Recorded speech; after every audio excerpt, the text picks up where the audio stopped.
Hello and welcome back to the channel. Here we talk about character builds for Dungeons and Dragons, the team that we're doing today. We talk about classes and subclasses, and do it about everything else D&D related, including game mechanics and stuff for DMs and that kind of thing. My name is Nathan, and welcome, and I'm glad you're here. This one is going to be super fun, super fantastic. So grab your coffee if you haven't already. I've got mine. And let's get started. So, what is this build? So, this build is something I'm calling the Stormborn. So, if you ever wanted to basically like be Thor, but think Thor without his hammer, or perhaps you really like the old Age of Mythology game back in the day, when you like the Son of Osiris unit who could blast people with lightning. Or maybe perhaps you want to play a character like Storm out of X-Men. Well, I have got the build for you today. This one is something I've been looking forward to sharing for a long time. It is super exciting and it's got so many cool things going on. So let's jump right in. So here is our agenda. As normal, I'm going to introduce the build, talk about level 1, level 2 through 6, 7 through 9, 10 through 13, and 14 through 17. Before summarizing, we will be doing damage reports at level 6, 9, 13, and 17 to just kind of measure how the character is doing and talk about their tactics and that kind of thing. This particular character I am going to be designing for burst damage, but they do a pretty darn good job of sustain, and we will get there. So, here is our concept. So what does this build feature? So we are a very powerful burst caster, both single and multi-target with a lot of sustained damage. When I present the numbers on this build, I'm only going to be presenting the damage that we do to a single creature, but it's important to take into consideration that most of the time we're going to be able to hit 2, 3, 4, maybe even every enemy on the battlefield with a significant amount of our damage. This character also has pretty strong control and utility options, both in and out of combat, due to the nature of their spell list and the fact that they are going to be very high charisma. This character also has an incredible launching point for both role playing and story, with a whole lot of thematic synergy. You get to bring this in play with your spells and your class features, and if you can work with your DM to kind of tell the story of this character, it's going to be really compelling, and the build will almost play itself, in my opinion. It's going to be super duper cool. This character is also, and I say extremely durable, but they're going to have good armor and access to a very powerful suite of abjuration spells. This character is going to be primarily a sorcerer, which means that we have the worst hit dice in the game. So our hit points are not going to be very high, but we will be rather difficult to hit, and when we do get hit by things, we will not take much damage, generally speaking. Finally, the books you need for this, for my other builds, you need the Player's Handbook, Xanathar's Guide to Everything, Caution's Cauldron, everything. And in a new one, I am using Erase out of the new Monsters of the Multiverse book. Well, new to me, it's been out for a while. But we're going to be using Erase out of that, both for mechanical and thematic reasons. And yeah, I'm really excited, so let's jump right into level 1. So, as I said, at level 1, we are a sorcerer. And that means that we get pretty much no armor proficiency, we have very limited weapon proficiency, but we do get spellcasting, and we get our sorcerer's origin here at level 1. Sorcerers are also proficient in Constitution and Charisma saves, which it'll be great to have that Constitution saving throw, because we're going to be concentrating on a spell and want to maintain that. It's important to note that sorcerers are known spellcasters, which means they're not going to get access to a huge selection of spells, so picking the right spells on this character is going to be critical. Now, for our starting sorcerer's origin, we are picking the Divine Soul. Now, in this particular case, the main thing that the Divine Soul has is they have Divine Magic, which means that when you get spells, when you level up, including level 1, you can pick from the Cleric or the Sorcerer spell lists, which means that we get access to all of the goodies of the Cleric list and all the goodies of the Sorcerer list, including cantrips. And we also get a free spell at level 1 based on the alignment of our kind of soul's heritage. and I'll explain what that is. We also get the Favored by the Gods feature, which says that when we fail a saving throw or miss with an attack roll, we can roll 2d4 and add it to the total, possibly changing a failure into a success, and we can do this once per short or long rest. Now, our divine magic on this character is basically going to be someone who is you're like the son of the sun of some kind of storm god or storm spirit or storm entity. Your divine soul comes from your connection to this chaotic power. Now, for the purposes of this build, I'm going to be choosing chaos as the source of our divine soul. But the spell that we're getting from there doesn't matter, and I'm just going to retrain it later. But as for our starting race, I am going to be picking the Aasimar from Monsters of the Multiverse. Now, the Aasimar specifically says they're descended from a heavenly being or a mortal who carries a spark of the upper planes within their soul. And that, it not only does this fit super thematically for what I want this character to be, where you're this character who, from birth, is just empowered with this natural electricity and kind of thunder in ways about them. Perhaps when they get emotional, the air around them becomes charged with static. Maybe little rocks and pebbles will lift up a little bit off the ground. Yeah, ever since this character was a kid, they have this strong connection with electricity and the powers of the storm, maybe even magnetism, if you want to take it that way. That will flavor some of our later abilities. But as an Aasimar, we get to either put 3+1s to our ability scores or a +2 and a +1. But the core features that all Aasimar get, we get Celestial Resistance, so we are naturally resistant to both radiant and necrotic damage. That's great. We get Dark Vision out to 60 feet, like a lot of races do. We also get this feature called Healing Hands, where as an action we can touch a creature and roll a number of d4s equal to our proficiency bonus. That can include ourselves, and that creature heals the amount of hit points that you roll, and it's once per, well, oh yeah, so d4 is equal to your proficiency bonus once per long rest. So one small heal once per day. It's not a super big deal. We also have the Light Bearer feature, which means we get the light cantrip for free, which is nice. And then we have a feature that comes online at character level 3, and I will explain that then. As for our starting ability scores, we're using the point buy method as always. I'm going to be dumping strength and relatively dumping int. I had a point left over, and you can just toss it somewhere. But I'm taking a 13 in dexterity with a +1 there, a 14 in constitution, a 13 in wisdom, and why will become apparent very soon, and a 15 in our charisma with our +2 there. Now, you can pick any race that you want for this, so long as they've got at least a +2 and a +1. Yeah, it doesn't really matter. The Aasimar is super nice for both the thematic feel and what the third level feature will do for our damage. It just bumps it up a little bit. But you can pick whatever race you want, kind of fits your idea of the concept. If you do a half elf, they get an extra +1, and I recommend bumping that wisdom to up to 14. But other than that, this is stats that we're going to use for this build. And as a sorcerer, we get 6 plus our constitution modifier at level 1, so we'll only have a meager 8 health, which we are a little bit shrimpy to begin with. And level 1 might be dangerous. Try to keep your distance. Now, as for our spells, we get to know 4 cantrips +1. That's what the asterisk is for at first level. And so we know the light cantrip because we are an Aasimar. So we get to pick 4 more.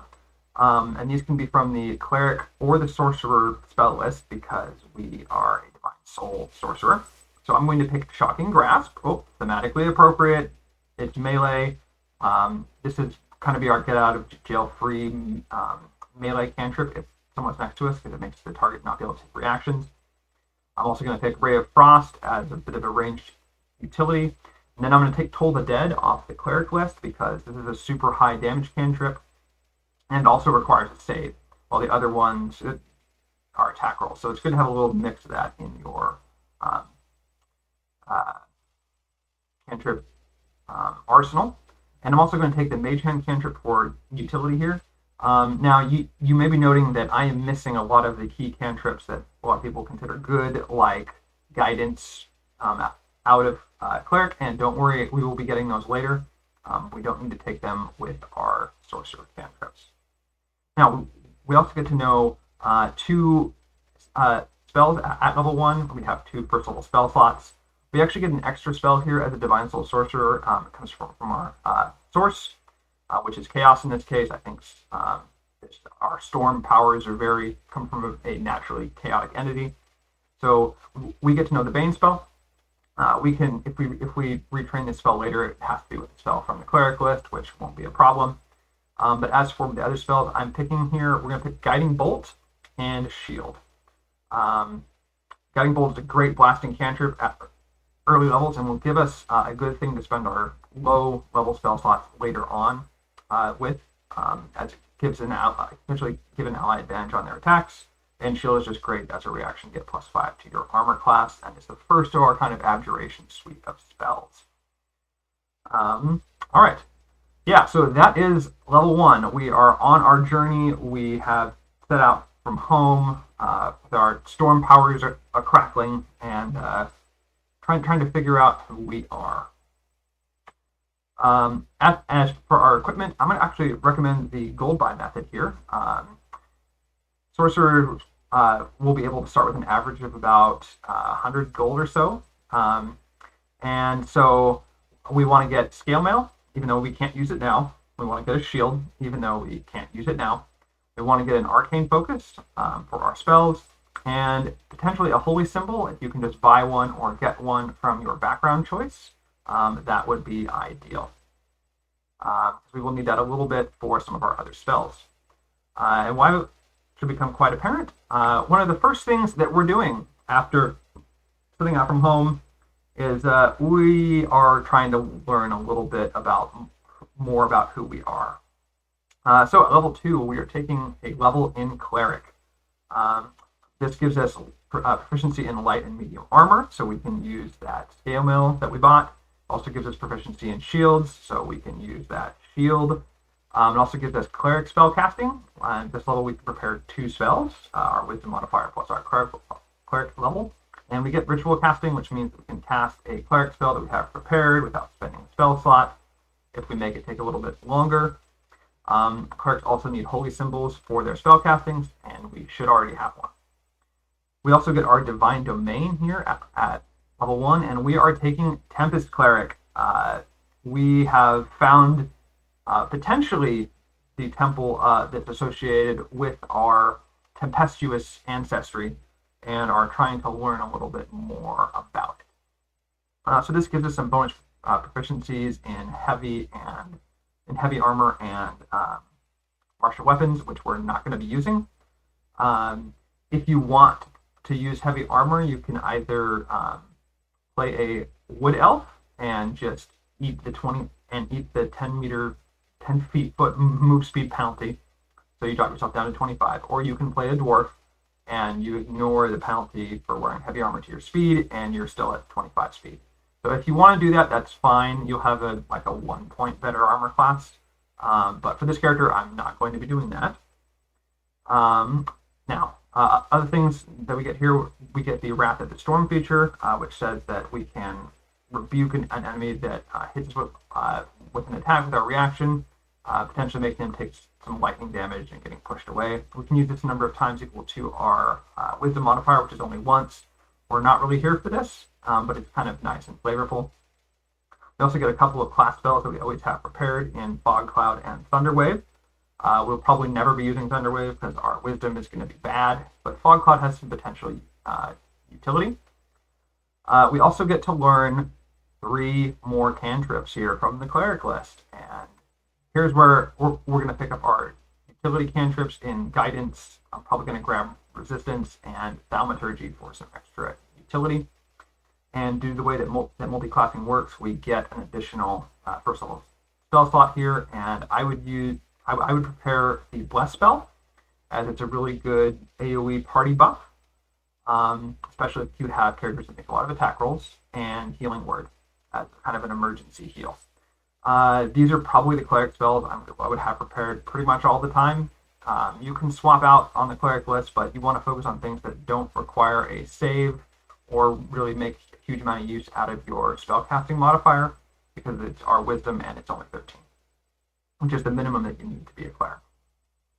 Now, at level 3, we are leaning, with our kind of a little bit of training in the temple secure, we are leaning back into our natural abilities because we are going right back to Sorcerer. We get the Font of Magic feature here, which is basically our sorcery points. We have a number of sorcery points equal to our level, and we can convert them back and forth with our spell slots. That's all that we can do here now. So this is essentially an extra first level spell slot at this level, and that's all that we can do with them now. We can we can use them to feel our meta magic later. And also here at level 3, due to the way that multiclassing works, we are technically a 3rd level caster, which means we have 2nd level spell slots, but we don't know any 2nd level spells. So you'd probably be using your 2nd level slots here to upcast your Guiding Bolt for a little extra damage. But we get to learn another spell here, has to be 1st level. I would be learning Absorb Elements. This is another key piece of our Abjuration suite, and lets us use our reaction to have incoming elemental damage off a certain kind of list, which is great. We also, here, I would retrain the Bane spell that we got for perhaps the command spell. This doesn't really matter, but it has to be a Cleric spell and of 1st level currently, and we will be retraining this again later. Now, importantly, at level 3, Aasimar get their next feature, which is called Celestial Revelation. So we basically get a transformation. There's 1 of 3 options that we have to pick now. And we can activate it as a bonus action, and we can use our transformation once per long rest. And the transformation lasts for a minute. So the one that I'm going to be picking on this character is one called Radiant Consumption. What this does is you start shedding light out of your eyes and mouth. The area around you becomes brightened. And at the end of each of your turns, each creature, other than yourself, obviously, within 10 feet of you, takes radiant damage equal to your proficiency bonus. And until the transformation ends, once on each of your turns, you can deal extra damage to a target when you deal damage to it with an attack or a spell, again, also equal to your proficiency bonus. So what this will potentially let us do is add our proficiency bonus twice to our damage, once when they end their turn, once when we end our turn and they're close to us, and once when we damage them with a spell, which our spells will always be damaging them. And yeah, so we have gotten a little revelation about ourselves here, and we can unleash a little bit of our natural power. Now, I will say, the way that I would flavor the radiant damage that this character does, perhaps it's like golden lightning bolts. I would flavor everything as kind of electrical, even if it's a different kind of damage. This is like more like divine electricity, and other stuff that we'll be doing is more natural electricity. But yeah, we are online and rolling here to some extent. At level 4, we are going to be a 3rd level sorcerer. Our sorcery points obviously go up to 3, and we get the meta magic feature here. So we get to pick 2 options to enhance our spells that cost sorcery points. And I am going to be picking Heighten Spell and Quicken Spell. Now, Heighten Spell is super expensive. It costs 3 sorcery points. And when we cast a spell that requires a save, we can heighten it, and we can pick one of that spell's targets and give them disadvantage on their first save against the effect. This actually is really significant and helps us do a lot of damage. It is really expensive, and we're probably not going to be using it very often now, but we will later on. And Quicken Spell is just great as a sorcerer because it can let you cast a spell as a bonus action using 2 sorcery points. We're also technically a 4th level caster here, but we can just now take 2nd level spells, and I would be taking Spiritual Weapon here. Importantly, it is a sorcerer spell for us, so we'll use our charisma. We're not going to be keeping this very long, but it is a good, very solid spell here, especially because it doesn't require concentration and kind of weaponizes our bonus action. But at level 5, we are still Sorcerer. So at Sorcerer 4, we get another sorcery point. We get our first ability score increase or feat, and I'm going to take the telekinetic feat here. So this is a feat out of Tasha's. You can increase a mental ability score of your choice. So we're going to be bumping our charisma. As you can see, it's now 18. And this enhances our mage hand a little bit. So it increases its range if we already have it. Otherwise, it gives us the cantrip. And since we already have it, it makes it better. Great. And then on our turns, we can use a bonus action to attempt to push a creature 5 feet in any direction. They have to make a save against what is going to be our spellcasting ability, our charisma. And if they fail, they get pushed 5 feet. This is going to be one of our bread and butter abilities that we're going to be using a lot. Not only can we use it to enhance our damage, but we can also use it to provide a lot of utility. Allies can willingly fail to save to let you move them in and out of safety, or like up a cliff and that kind of thing. So overall, this feat is fantastic. I would flavor this perhaps as you creating gusts of wind or magnetism and that kind of thing, and just being able to move things with our kind of growing connection with our storm powers. We also want a new cantrip at this level. I would probably take Chill Touch here, but you can kind of take whatever you want. Doesn't really matter. We're not going to be using cantrips a huge amount we're not going to be using them at all for our burst, and we are kind of already have the best damage ones, so you want to pick up a damage cantrip that has some kind of utility, like Chill Touch. We're also a 5th level caster here, which means we get 3rd level spell slots, but of course we don't know any 3rd level spells. We get to learn another 2nd level spell here, or lower. I would be learning Misty Step here as a kind of a get out of jail free teleport, which is fantastic. Finally, at level 6, we are sticking with Sorcerer. We are a Sorcerer 5, so we have 5 sorcery points, and we get the Magical Guidance feature.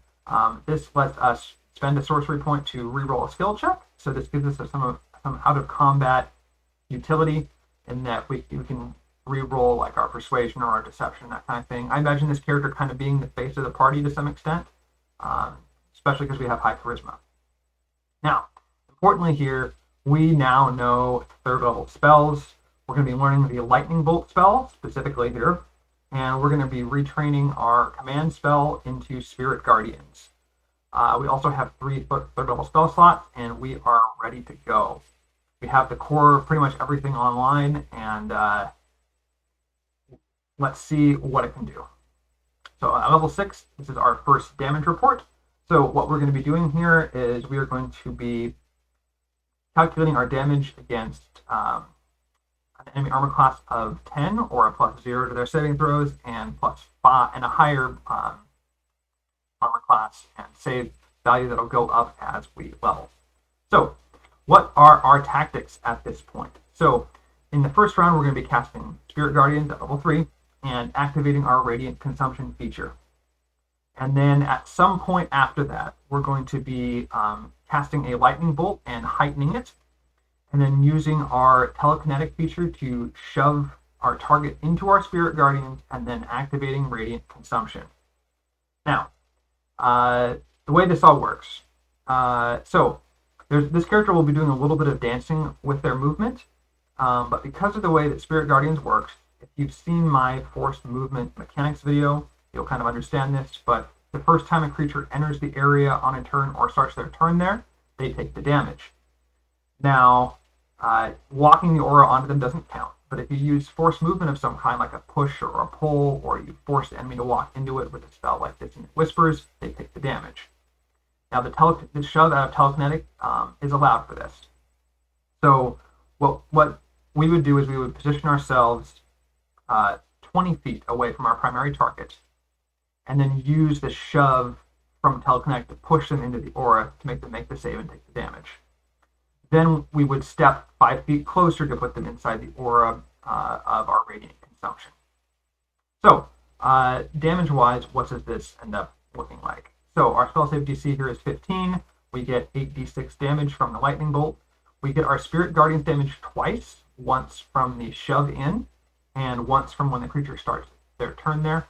Now, I have calculated the damage for this based on the chance of them succeeding their save against the shove, so that is taken into account for. And we also get our Radiant Consumption damage here. So we get the proficiency mod for when we end our turn, and our proficiency mod for when we dealt damage to them with a spell. So that's 2 times 3, which is 6. So at this level, versus an armor class of 10 or plus 0 to their save, we would be doing an average of 52.3 damage. And against an enemy armor class of 15 with plus 5 to their save, we would be doing 44 damage. This is mixed lightning and radiant. And compared to my other builds that I presented, both the Fiend Knight and the Arcane Archer, this build is not doing as much damage yet. But it is all AoE. You could potentially be hitting multiple targets with your Lightning Bolt, multiple targets with your Spirit Guardians, multiple targets with your Radiant Consumption, at least the end of your turn portion. But don't worry, it will get better very soon. So, at level 7, our journeys are taking us into maybe improving a bit of our martial prowess here. Our training at the temple with our Tempest Cleric was not enough, and we are looking to fortify our skills a little bit. Now, mechanically, I am here for one reason, and that reason is Action Surge, because they'll let us cast another spell. You do not have to take this dip. This is going to be a 2-level dip. If you don't want to take this, I'd likely recommend sticking with Sorcerer, and I'll talk about that more in the summary at the end. But nonetheless, we are going to be doing it here. So as a Fighter 1, we get Second Wind, which lets us heal ourselves for 1d10 plus our fighter level as a bonus action. Nice, but not a big deal. That resets on a short rest, importantly. So you can potentially use it as an extra healing boost if you get a lot of short rests. We get a Fighting Style. I would take Defense for extra armor class. And at level 8, our martial training continues, and we get what we came here for, which is Action Surge. This, once per short rest, lets us get an extra action on our turn. Now, some may argue, actually not argue, how does this work with spellcasting? So the rules around spellcasting, specifically, that can get a little bit confusing, is this. If you cast a spell with a spell slot with your bonus action, the only spell you can cast with your action is a cantrip. Now, if you cast a spell with your action, there's nothing, you couldn't cast another leveled spell with your bonus action because of this rule, but you could cast another spell with another action. So what this potentially will let us do is Lightning Bolt, Action Surge, Lightning Bolt. And then we could use so long as we use our bonus action for something that wasn't a spell, like a telekinetic shove. So at this point, at level 8, we could heighten Lightning Bolt, Action Surge, Lightning Bolt, and shove into our Spirit Guardians, which is what we're going to be doing at next level. But there's a little extra cherry on top, because at level 9, we are taking another level in Cleric. Our training at the Martial Academy kind of culminated in a little bit more training about our deity and our background, and this gives us our Channel Divinity. And the important thing here is Tempest Clerics get Destructive Wrath as an option in addition to Turn Undead. We get one use of our Channel Divinity per short rest, so that's nice. But what Destructive Wrath does is when you deal lightning or thunder damage, you can expend a use of your Channel Divinity to deal maximum damage. So what this means is if we use our Destructive Wrath on a Lightning Bolt, instead of doing 8d6 or an average of 28, it will now do 8 times 6 maximum damage or 48. So we are going to be using that. Now, one of the questions you may be asking me is, sorcerers have access to the Transmute spell, Meta Magic, which lets you change the damage type of a spell if it's on the specific list of elemental damage, so it includes lightning, to one of the other damage types on the list.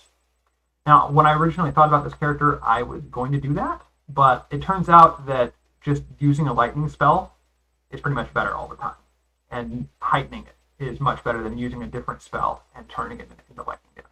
So, just a little word on that, but importantly here, we are now level 9, which means it's time for our next damage report. Also, due to the way that spellcasting works, we have a 4th level slot here, because we're a 7th level caster. We don't know any 4th level spells.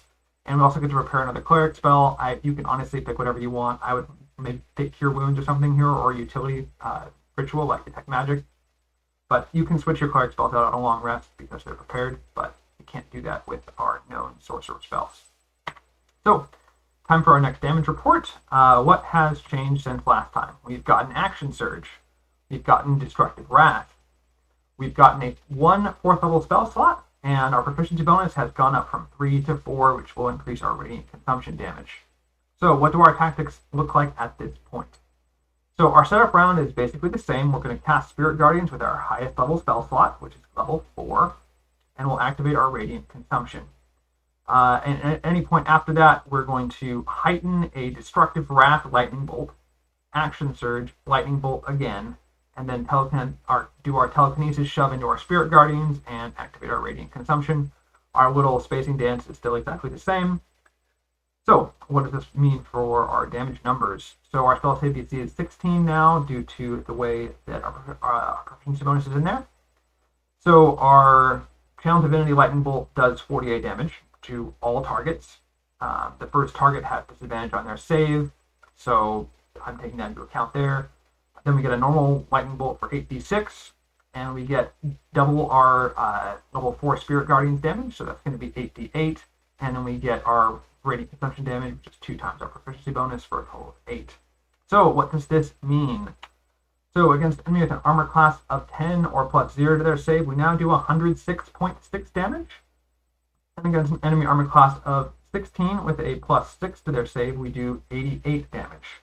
Now compared to last time, our damage has doubled or better. It's gone up by 54 points against the enemy armor class of 10 or plus 0, which is more than 100% increased. And against an enemy armor, against the higher save, we have basically doubled our damage. And this is great. We have seen significant gains in the last 3 levels, even though we haven't upped our spellcasting abilities much. And compared to our other builds at this point, we're kind of catching up to the Arcane Archer, and we are still a ways behind the Fiend Knight. That build is really online at this point, and it's doing very well. But again, you have to consider that we can deal damage to a lot of people, and we have access to our Shove into Spirit Guardians damage, and Radiant Consumption every turn. So we've got a pretty good base sustained damage there going on, so long as we maintain our concentration. So at level 10, our journeys in Sorcerer continue, and we will be taking Sorcerer levels the rest of the way at this point. At level 10, we are a Sorcerer 6, so 6 sorcery points, and we get the Empowered Healing feature. This is something that Divine Souls get. This says that it empowers our healing spells whenever we or an ally within 5 feet of us rolls dice to determine the number of hit points a spell restores. We can spend 1 sorcery point to reroll any number of those dice. We don't care about this. We're not a healer. Yeah, don't worry about it. You can potentially use it to power up like your healing word or something like that, but it's not going to be significant, and I don't think it's worth spending sorcery points on. We are now an 8th level caster, which means we get another 4th level spell slot. We get to learn another spell at this point. I would take the Fireball spell here. Now, the main reason I would take Fireball is because it has a different AoE spread than Lightning Bolt does, so you can potentially hit more enemies with it. And our second spell that we cast on our turn with our Action Surge, that we're not using our Channel Divinity on, it doesn't actually matter what the damage type of that one is. So Fireball is great because it gives us that different AoE spread option. At this point, I would also be retraining our Spiritual Weapon away. We don't need this spell anymore. Our bonus action is consumed with shoving into our Spirit Guardians. And so I would actually take Enhance Ability here. This is mainly for out-of-combat utility. You can cast it on yourself or someone else to give them advantage on their skill checks with a certain ability. We could use this to get advantage on our Charisma checks, which would mean our Deception, Persuasion, Performance, those would all be enhanced. And that would be great, especially if we're the face of the party. Fireball, again, is a flex spell. You can pick something else, but I would like to have it at this point. At level 11, we are sticking with Sorcerer. We get 5th level spell slots due to the nature of multiclassing, and we can start learning 4th level slots here, 4th level spells. And at this point, I would pick the Sickening Radiant spell. Now, we need this for a very specific combo that we'll have by the end of the character, and it's not going to be part of our core rotation. And none of the 4th level spells really work for us. The best thing that we can do for damage is actually upcasting our other spells. and you can continue to retrain as needed. And you can always take Sickening Radiance later, but I'll just take it now. You can also take Banishment here. This spell that we're getting at level 12, where we are a Sorcerer 8. For our ability score increase our feat, we're going to bump our Charisma to 20. We get more 6th level spells here and more 4th level spells. And like I said, I would take the Banishment spell here. But like Fireball, Banishment is on the flex list. So this is something that you can pick if you want. And continue to retrain your other spells as needed. Just don't take away your core ones. At level 13, we're continuing our journeys in Sorcerer. This means that we get 5th level spells because we're a 9th level Sorcerer, and we have a 6th level slot. And we're going to be picking up the Cone of Cold spell here. Now, you don't have to pick up Cone of Cold. The reason I'm picking up Cone of Cold is because it is the best, highest average damage spell. At the 5th level, it barely beats out an Upcast Lightning Bolt on average by like 1 point of damage. Again, you don't have to take it, but I will be taking it here because it's a little better. But level 13, it is time for our next damage report. What has changed since last time? We now have access to 1 6th level spell slot. We have 2 5th level spell slots. We have a 5th level spell in Cone of Cold, and our sorcery points are greater than or equal to 6, which means that we can heighten both our main spell and our action surge spell. Our charisma has gone up to 20, which increases our spell save DC, and our proficiency bonus is now 5, which means, again, radiant consumption does more damage. So, our tactics. Our setup round is the same. We cast our Spirit Guardians with our highest level spell, so level 6, and we're going to be activating our radiant consumption. And then any point in round 2 or beyond, we're going to heighten a Destructive Wrath Lightning Bolt at level 5. Then we're going to Action Surge and heighten a Cone of Cold, again at level 5, and then Telekinetic Shove into our Spirit Guardians and activate our Radiant Consumption. You should be well acquainted with your Spacing Dance at this point and know how to do it, so do it. So, what does this mean for our damage numbers? So our spell save DC is 18, and our Destructive Wrath Lightning Bolt does 10d6 or 60 damage. Our Cone of Cold does 8d8 on average, and our Spirit Guardians at level 6 does 12d8 with its 2 triggers, and our Radiant Consumption does twice our proficiency bonus, so 10. Therefore, on average, against a target with an armor class of 10 and a plus 0 to their saves, we would do 151.1 damage.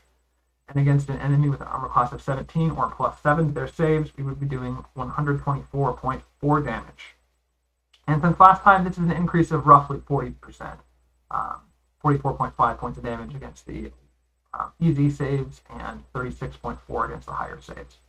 One of the cool things about this character is everything that we're doing on our burst round target saving throws, and at this point, everything does half damage if it fails. So it's going to be pretty consistent burst. This is not super insane for level 13, but it's quite good on a single target. And again, factor in, we're going to be hitting a lot of people with this if we can. I think we're actually outpacing the Arcane Archer at this point, but we are still a little, and we're actually catching up to the Fiend Knight, but we're still a little bit behind. But we've got 4 levels to go, so let's see what we can do with it. So at level 14, we are a Sorcerer 10. We get another meta magic option here. I would be taking Twin Spell here, specifically to learn haste with it, so you can potentially support your allies. You don't have to do this. You could take Subtle Spell instead to make your stuff harder to get countered and take a different spell other than haste. But I thought this one might be appropriate here, and it might be what I was doing with this character. We get to learn another cantrip here and pick whatever you want. Doesn't really matter. And our spell slots don't increase, which kind of sucks, but it's all good. At level 15, we are going to be a Sorcerer 11, which means access to 6th level spells, and we get a 7th level slot here. Now, importantly, now we get access to our big time goodies. So we're going to be learning the Chain Lightning spell, and we're going to be retraining our Cone of Cold into the Disintegrate spell. So at this point, we actually have everything. This is really exciting. Our next 2 levels will just be getting more spell slots, and we'll get access to some other stuff, but we now have our 2 big spells. At level 16, we are a Sorcerer 12, and we get another ability score increase or feat. I would be taking the Warcaster feat here to get advantage on your Constitution saves, or your concentration saves to maintain your spells. And honestly, it might make sense to do this a lot sooner. For the sake of the numbers, getting our Charisma to 20 first helps. But in a real game, I might take this as early as level 10.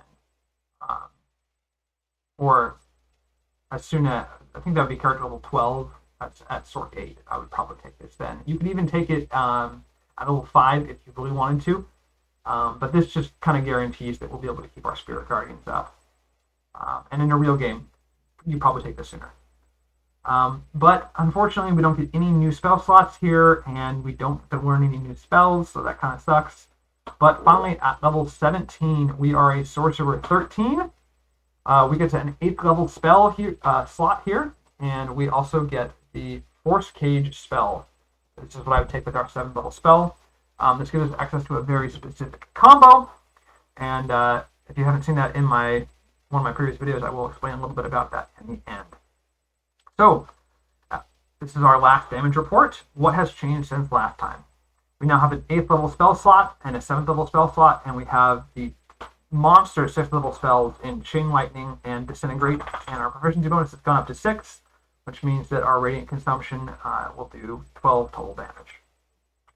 So our tactics, we continue to cast Spirit Guardians with our highest level spell slot and activate our Radiant Consumption in round 1.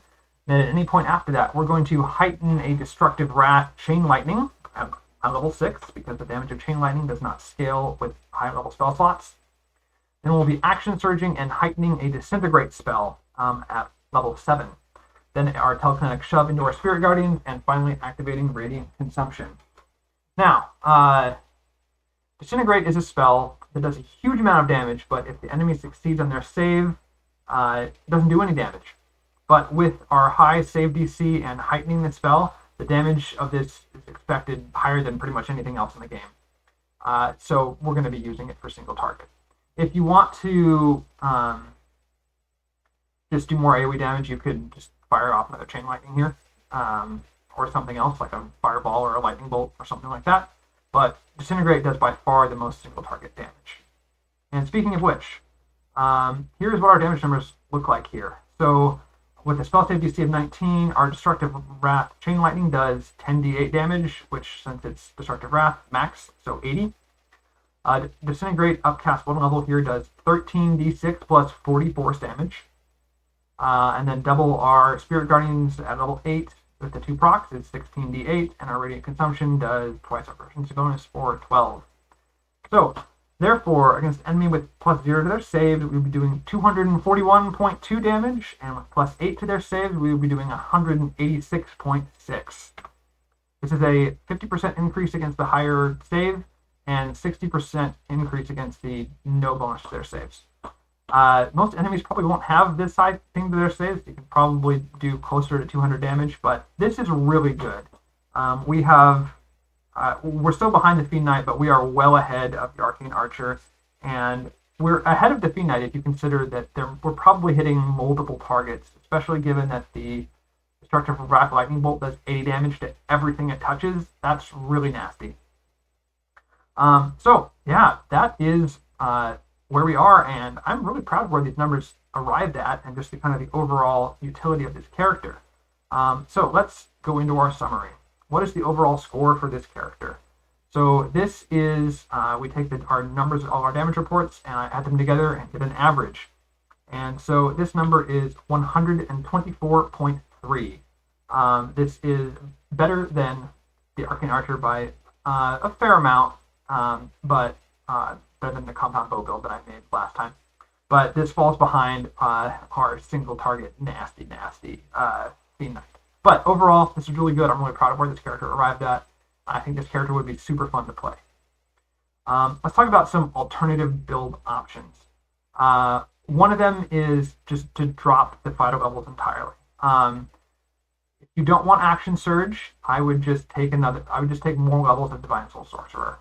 We would get access to 8th level spells and that kind of thing, and eventually we would get access to 9th level spells if we were taking this character all the way to level 20. Obviously, you miss out on the Action Surge and the extra AC out of your defense, But honestly, that's not necessarily important. And if you think this would fit the themes of the character better, go for it. You don't have to take the fighter levels. Another option here is instead of the fighter levels to take a 2-level warlock dip. Now, as for your patron, I'd probably take Celestial just because it kind of fits. But what we're doing here with this is we are going for Eldritch Blast with Agonizing Blast and maybe Grasp of Hadar. This gives us another way to pull creatures into our Spirit Guardians and gives us the best damage cantrip in the game. If you want to go for more of a sustained type damage dealer with really good burst on the side, I would probably do this. And it's completely a legitimate option.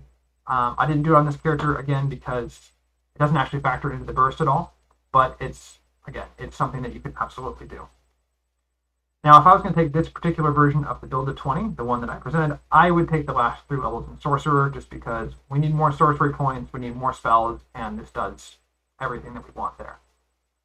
Now, one other thing this build has access to the Force Cage plus Sickening Radiance plus Action Surge combo. Now, the order that you cast them is a little different. You cast Sickening Radiance first, then you Action Surge, and then you Force Cage. Now, what this combo does is it basically locks the enemy inside of a place that they can't escape from, and if they're not immune to exhaustion, they'll just die, basically.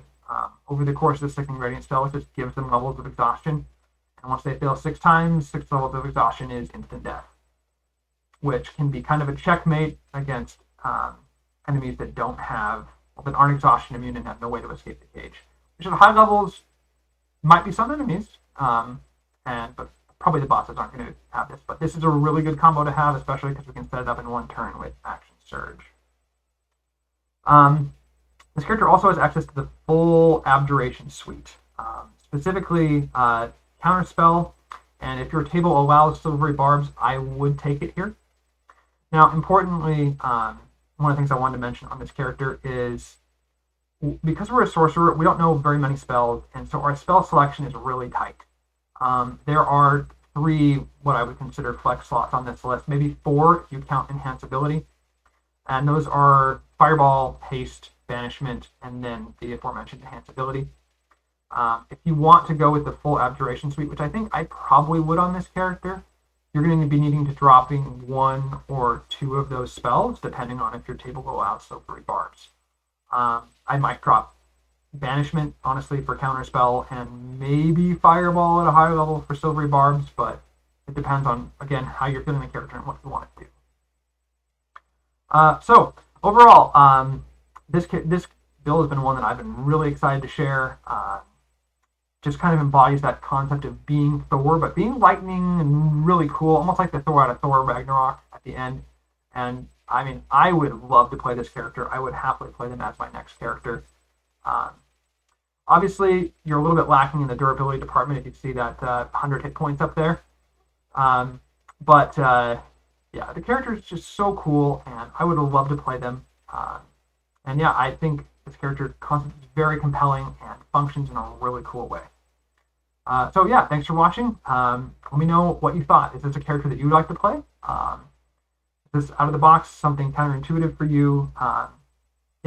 I think when I originally planned this character, I was wanting to do something with Tempest Cleric, but I hated how poorly the Cleric spells scaled with higher level. They just didn't really get any of the good lightning spells at high level. And then I realized that by picking Divine Soul Sorcerer, not only could I embody the kind of fantasy that I wanted with the character, but I could also get access to all of the high-level goodies of really powerful lightning spells, but also all the Cleric goodies of things like Spirit Guardians, all in the same casting stat. And that's just kind of when this whole build all came together. So, again, thanks for watching. I'm Nathan, and I will see you guys next time.